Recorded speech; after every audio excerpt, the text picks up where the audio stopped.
IDEA runs LTR. It's the Internet Dating Excellence Association. And we've actually got a new form of IDEA.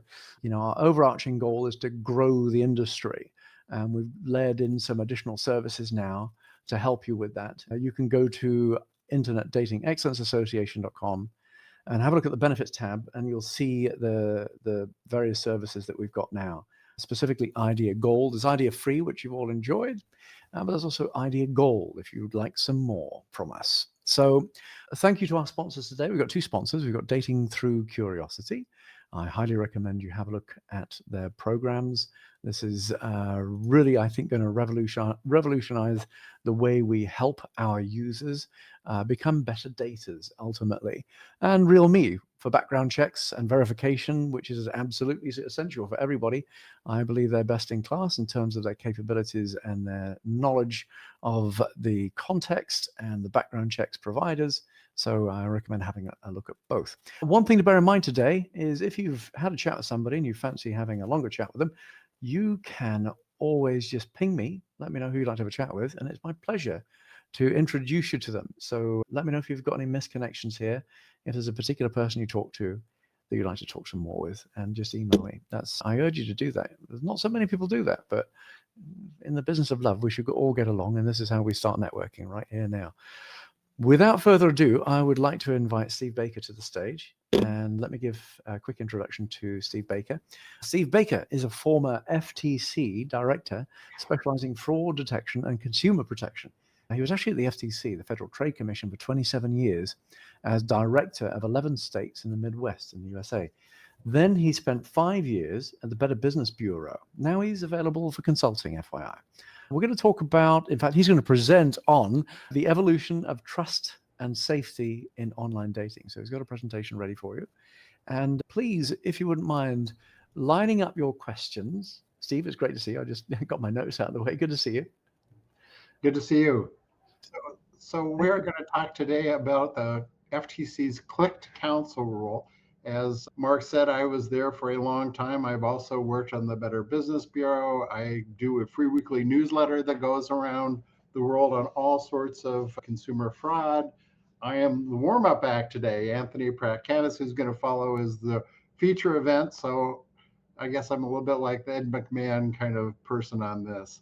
So the FTC, I know we've got people from all over the world, is the National Consumer Protection Agency for the United States.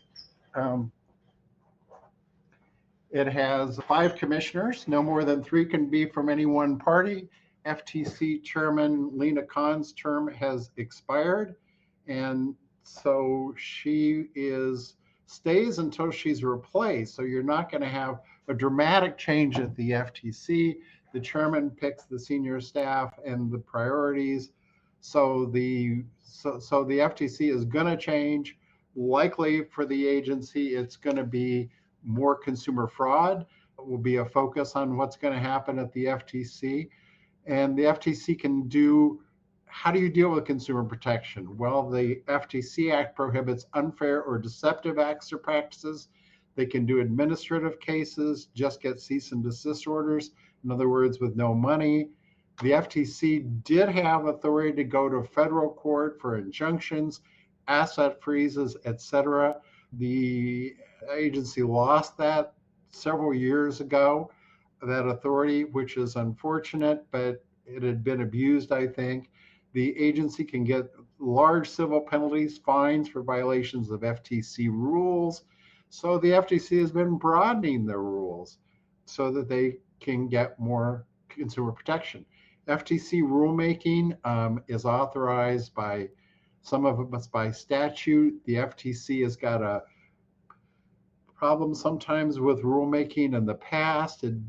For example, in the 1970s, it tried to do a rule that would eliminate all TV ads advertising aimed at kids. That was roundly criticized. Congress put more procedures on the FTC in doing rules. And under Chairman Lena Khan, they have amended those internal rules, making rulemakings easier.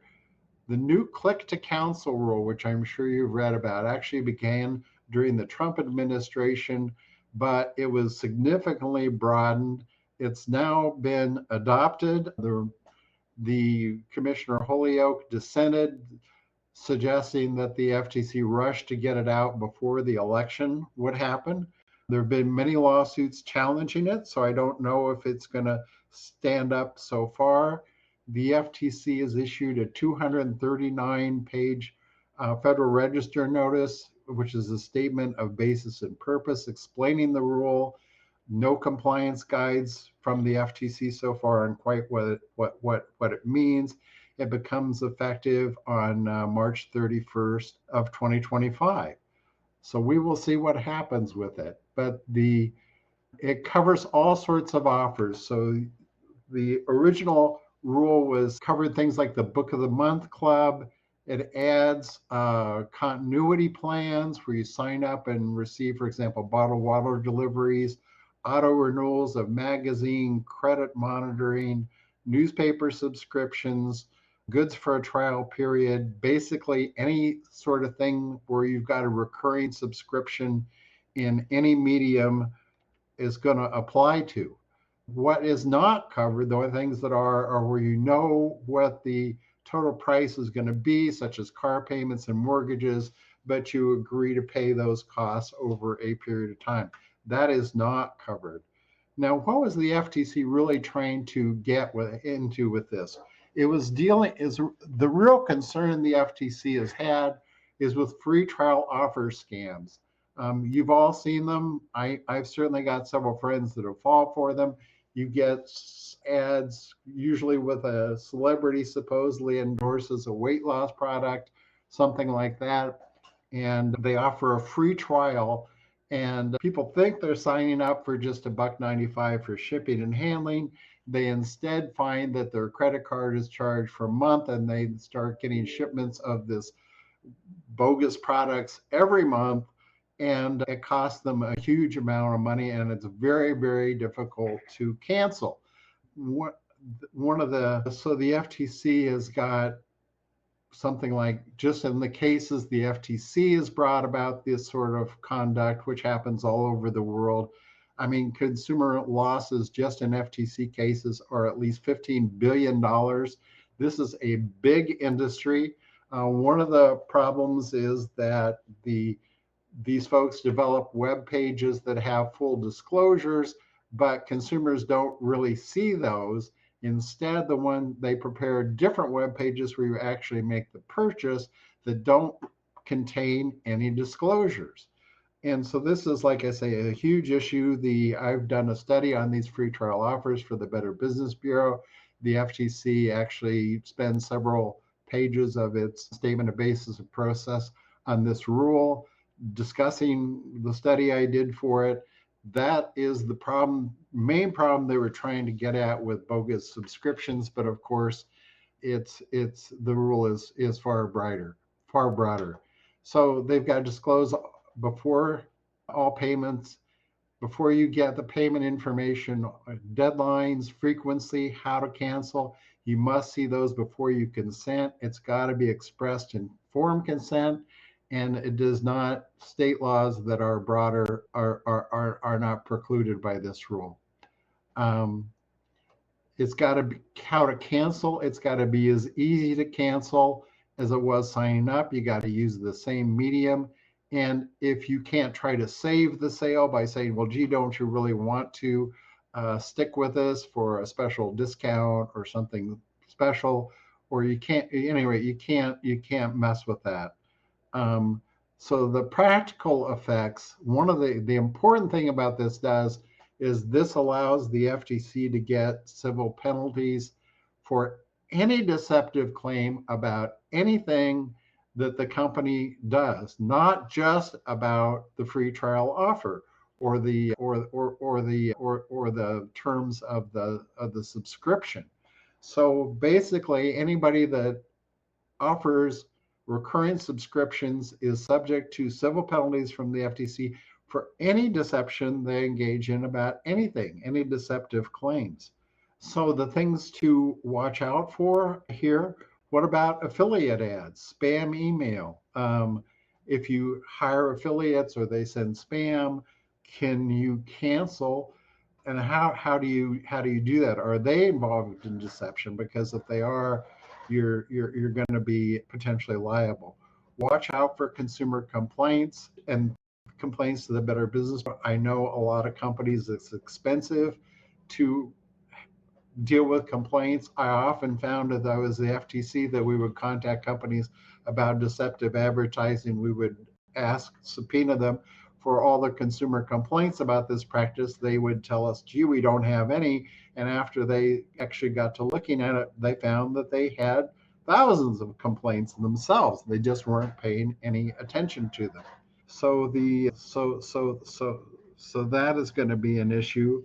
Disclosures are, of course, a good thing to do. The rule is going to require that they disclose all the material terms.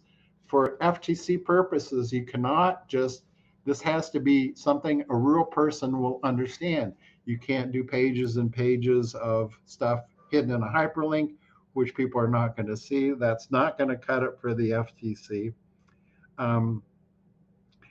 And so I don't, and the FTC is, there are problems with the dating companies from time to time. The FTC has previously brought cases against deceptive claims and dating things. Somebody just earlier mentioned success rate claims. Those would be interesting, obviously using non-profiles, computer generated profiles that aren't real.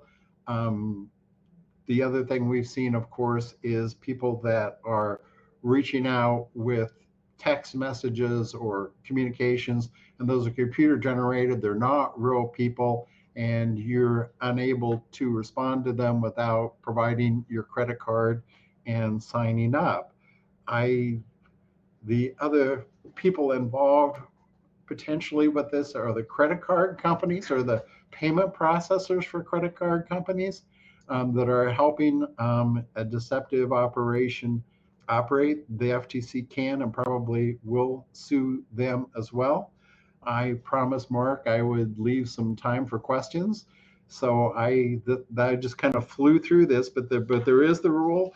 You're going to encounter it.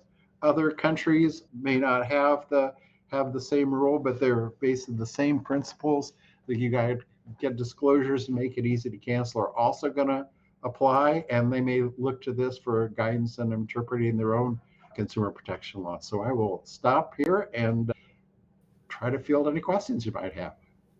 Thank you, Steve.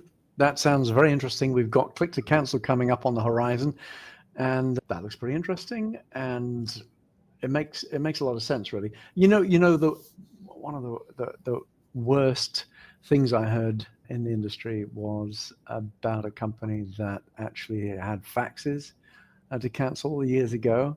You actually needed it was long after the end of faxes. I don't know. I was like, the thing is, a lot of younger members are like, what's a fax? How do I cancel? But they actually, you needed to send a fax and to cancel. So that's really not good practice. I'm sure it's very good for improving ARPU. But what's your take on that? I mean, just how quickly and massively would the FTC erupt if a dating company or, online dating, so not an app, but perhaps an online app that was a bit more serious and expensive and longer term commitment said, you got to send in a fax? Oh, well, they would obviously not fly. And one of the things that this new click to cancel rule does is it says it's got to be as easy to cancel as it is to sign up. Right. Which means you can't, for example, have somebody fill out a 10-page survey on, do you really want to cancel? Yes. And et cetera, before you can do it. Or say, you've got to call us and you got to talk to us by phone, and it's got to be, we only answer every other phone call once a week, sort of That's thing. super annoying when you have to do that. That's really incredibly annoying. Yeah, I don't see that happening in the dating space because we're not really equipped for calls. We do. So I think there are apps that make you really click around. My rule of thumb is 3 clicks. It should be 3 clicks, and that is basically account, billing, cancel, and that's a challenge level. Normally it's like 5 or 6 clicks, but to do it in 3 clicks, the weird thing is the easier you make it for people to leave, the more likely they'll be to re-up. They'll come back. There's the recurring revenue, and then there's the reorder revenue. Reorders are when the same person comes back 6 months later and they remember that they had a good experience, not that they were supremely annoyed because it took them half an hour to quit. So that's the general recommendation we have at IDEA: 3 clicks to quit. What's your take on that? It's got to be, if it's 3 clicks to sign up, it should be 3 clicks to unsubscribe, or 1 click to sign up, it should be 1 click to unsubscribe.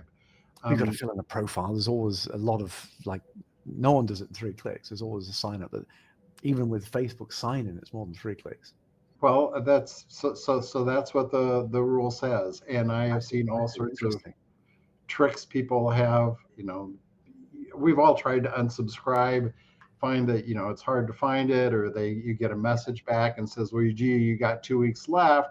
Are you sure you really want to cancel now, because you're going to miss out on your 2 weeks you've already paid for, and you're not going to be able to do that anymore either. I don't. Good. Well, let me put up eDreams, FTC, eDreams. You have a look at eDreams. They're an absolute nightmare. I signed up for eDreams recently, and it was just, I couldn't quit. They wouldn't allow me to quit. You have to call in like 2 weeks before the quit date. It's like, well, that's not going to happen, which is why I already re-upped. What right? Well, I'm handing their asses into the FTC immediately. As soon as that comes up, horrendous experience. Yeah, they're like a travel agent, online travel agent. That's the worst experience I've had for signing out of a service. I probably should mention that this rule can be enforced by the FTC or state attorney generals.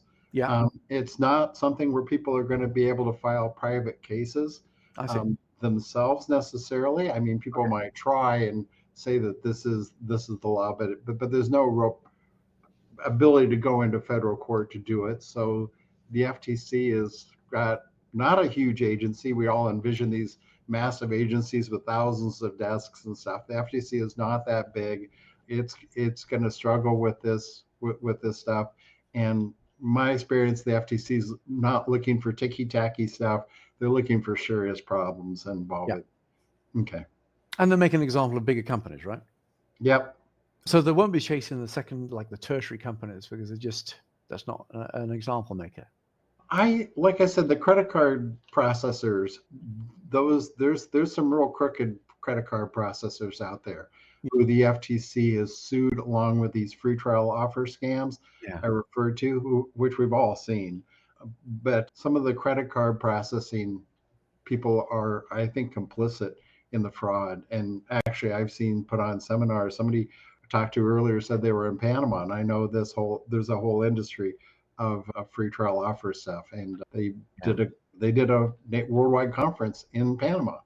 So it's going to be, they're potentially available. And if you hire spammers or affiliate networks to push stuff out there that's deceptive, your dating company is going to be liable. If you hire them, you're liable for what they do.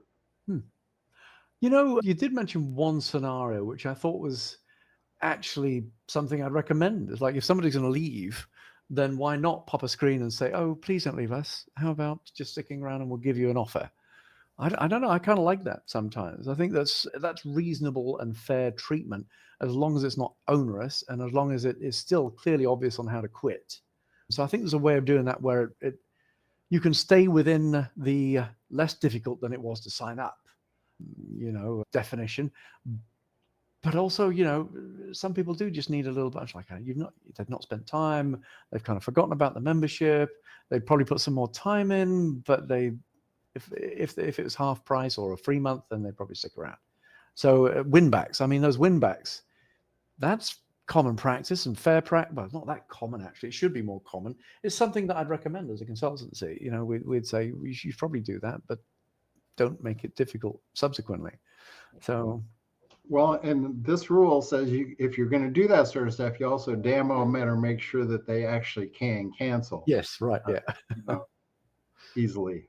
Yeah, got it. Look, hey, we've got a couple of minutes left. Anybody got any questions here? Oh, I see there's one Q&A. All right, let's have a look at the question here. So, Benji, thank you for your question. Curious as to how you see the Supreme Court striking down Chevron deference will affect the FTC. The FTC doesn't really think that's going to affect it too much, particularly. What is it anyway? Sorry, I'm not sure what this is. Chevron deference. Well, the idea in Chevron deference is there are statutes that the Congress passes which are not entirely clear, And 20 or 30 years ago, the Supreme Court said, well, gee, if it's really kind of a close call, we're going to leave it to the agency that enforces the law to kind of interpret this. Unfortunately, agencies took those to do dramatic new readings of their own statutes on what they covered. And those would change dramatically from administration to administration. And so the Supreme Court recently said, we're not going to do that anymore. We're not going to defer to the agency's interpretation of these federal statutes. The courts are charged with doing that. And so I don't think that's going to have be a huge issue at the Federal Trade Commission. Okay. All right. Thank you for a great question, Benji. Any more questions, folks? Think of it this way. I think a question that you should ask is like a scenario. Run a scenario. It's like something that you've seen, something that you're thinking about doing on an app. It's like you've got an opportunity to run a scenario here with Steve, and he'll give you a clear answer on like, okay, maybe you should be concerned, maybe you shouldn't. So, any more questions? I will say one other thing that the dating industry ought to think about is data protection. I mean, there are all sorts of ransomware companies out there, hackers stealing data. Yeah. Those are, I know it's expensive to do data security and really secure that data, but if you don't, I mean, the agencies are going to be looking for you afterwards, and you're going to have a bunch of unhappy clients. I mean, I'm sure a lot of you remember Ashley Madison and the big data breach they had. Yeah. If I was somebody that's looking to steal a bunch of personal data and credit card numbers, I would certainly be looking at the data industry. So I think probably paying attention to that issue would be important to this industry. Gotcha. Okay. Good stuff. Steve, thank you so much for your time. We've got to do this again. I appreciate your wisdom, and especially on this new ruling that we should all be aware of. What is it? How do you define this ruling? It was FTC. It's a rule. It's a trade regulation rule. So it is nationally applicable. And I think for anything we all have subscriptions for, because we're consumers too. I mean, it's not just you were thinking of it from a business perspective. It's also the things we subscribe to every day. It's a rule. It's basically a federal law. Gotcha. Okay, good. Federal law. Understood. Good to have clarity on it. I think it would be good to do a post as well, perhaps, Steve. We can put something together by way of a guidance as a post for Online Personals Watch, which give a bit more clarity as this comes. When is it coming through, by the way? The rule, I think, became effective the first of the year. The FTC is not going to start enforcing it for several months. There have been a batch of lawsuits filed against it, partly because it spread so broadly on any sort of deceptive claim. I don't know what the prospects are of that, but there's serious challenges. So you could possibly have it struck down or modified as soon as the FTC gets a new chairman. All right. So we'll keep an eye on this and report back on OPW. And Steve, perhaps you can give us any insights, and it'd be great to have a couple of posts from you on OPW. Okay, happy to do it. Rock and roll. All right. Thank you, Steve. Much appreciated.